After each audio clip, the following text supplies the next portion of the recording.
नमस्कार मित्रांनो. तर आपल्याला नदी हा एक भाग चालू होता आणि त्यामधला काही नद्याच आपल्याला राहिलेल्या होत्या त्या आपण आजच्या व्हिडिओमध्ये घेण्याचा प्रयत्न केलेला आहे. तर पहिली नदी आहे आपली तापी. आता ह्या तापी नदीचा उगम आहे मुलताई, जिल्हा बैतूल आणि राज्य आहे मध्य प्रदेश. आता ही उगम झाल्यानंतर एमपी, महाराष्ट्र आणि गुजरात या 3 राज्यात ती म्हणजे प्रवास करते. लांबी आहे 724 किलोमीटर आणि महाराष्ट्रामध्ये आहे 208 किलोमीटर. आता तिच्या उपनद्या आहे उजव्या बाजूने बेतूल, पतकी, गंजाल, अनेर, गोमाई आणि बोकर.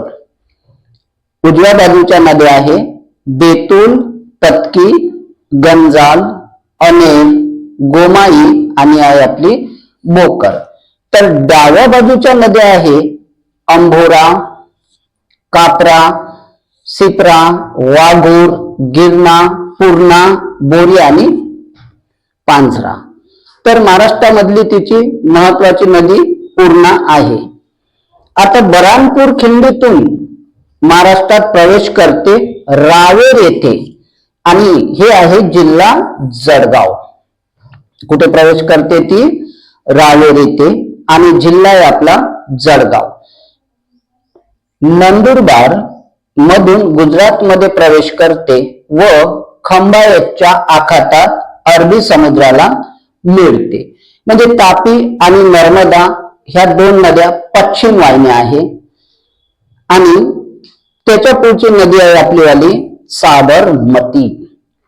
मित्रांनो, नदी या घटकावर कधी जोड्या लावामध्ये प्रश्न विचारते तर कधी उपनद्या विचारतात, मग डाव्या किनाऱ्यावरला विचारते, कधी उजव्या किनाऱ्यावरला विचारते.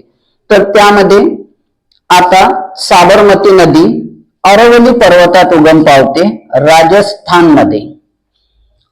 अरवली पर्वतात राजस्थान मध्ये मेवाड टेकड्या.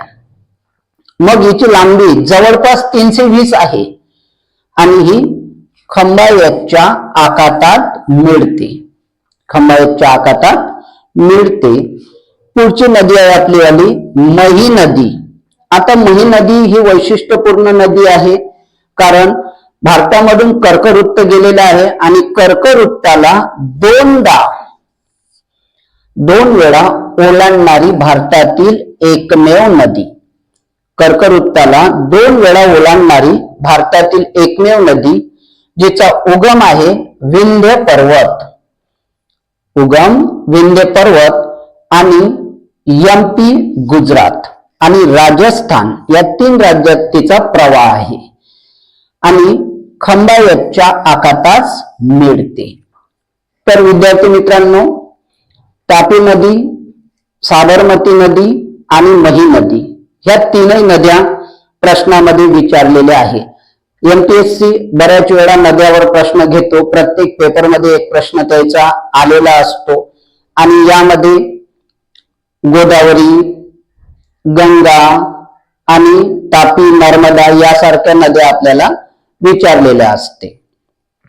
मित्रांनो, आपण नद्याचा व्हिडिओ पाहत होतो आणि सगळ्यात महत्वाच्या नद्या आहे लुनी नदीवर प्रश्न विचारलेला आहे, साबरमती नदीवर विचारलेला आहे, गंगा नदीवर विचारलेला आहे, यमुना नदीवर विचारलेला आहे. तर मित्रांनो, या नद्यावर आलेले प्रश्न तर आपल्याला घ्यायचेच आहे, पण आता या नद्याची थोडक्यात आपल्याला माहिती बघत आहे आपण प्रत्येक व्हिडिओमध्ये. तर ही आहे आपली वाली लुनी नदी. आता लुनी नदीचा उगम हा पुष्करदरी अजमेर जवळ झालेला आहे. जवळपास तिची लांबी आहे जवळपास 482.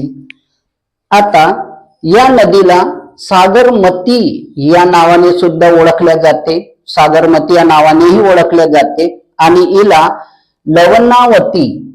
लवणावती सुद्धा म्हटल्या जाते. आता लवणावती म्हणण्याचं कारण म्हणजेच या नदीचे खारे पाणी असल्यामुळे, या नदीचे पाणी खारे आहे त्यामुळे तिला लवणावती हे नामांकरण करण्यात आले आहे. ही नदी वाळवंटातून वाहणारी नदी आहे आणि ही कच्छच्या रणात दलदली प्रदेशात जाऊन लुप्त होते आणि शेवटी ही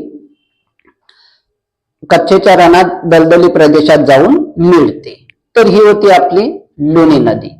तर मित्रांनो, आपण साबरमती नदी, मही नदी, लुणी नदी, तापी नदी या सगळ्या नद्या आपण घेत आहे, पण याची माहिती आपण थोडक्यात घेत आहे.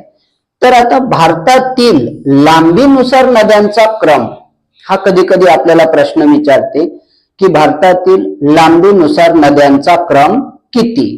मग मित्रांनो, पहिली आहे गंगा 2025 म्हणजे 2525. दुसरी आहे गोदावरी 1465. तिसरी आहे कृष्णा 1400. यमुना 1376. नर्मदा 1312 आणि यमुना आहे 1376. यमुना झाल्यानंतर नर्मदा आहे 1312. महानदी 858 आणि कावेरी 805. तर मित्रांनो, हा जो नद्यांचे लांबीनुसार आपण क्रम लावला तो उतरत्या क्रमाने आहे. आता नद्याच्या बाबतीत जर आपल्याला बघायचं आहे तर काही नद्या ह्या बारामाही म्हटल्या जाते आणि काही नद्या ह्या बारामाही नसतात. मग हिमालयात उगम पावणाऱ्या नद्या, ज्याला आपण हिमालयीन नद्या म्हणतो, त्या बारामाही असतात.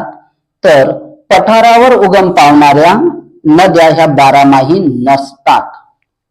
कारण हिमालयात उगम पावणाऱ्या नद्यांना बर्फापासून पाणी मिळते, बर्फ वितळते आणि त्याच्यावर सुद्धा पाणी मिळते आणि पावसाचे पाणी मिळते. पठारावरल्या नद्यांना फक्त पावसाचे पाणी मिळत असतात. आता काही सरोवर सुद्धा आहे, जसं आपण बघू. आता सरोवरावर तर आपण स्पेशल व्हिडिओ घेऊ आपण एक. पण जम्मू काश्मीर मध्ये दाल आणि उलर सरोवर आहे. हिमाचल प्रदेश मध्ये चंद्रताल आणि खोजिहार सरोवर आहे. उत्तराखंड मध्ये भीमताल सरोवर आहे. तर ईशान्य भारतात म्हणजेच मणिपूर मध्ये लोकटक याले सरोवर आहे, ज्याला तरंगते सरोवर आपण म्हटल्या जाते. तर मित्रांनो, मागील व्हिडिओला तुम्ही खूप चांगला प्रतिसाद दिला. याही व्हिडिओला लाईक, शेअर आणि चॅनलला सबस्क्राईब करावं. धन्यवाद.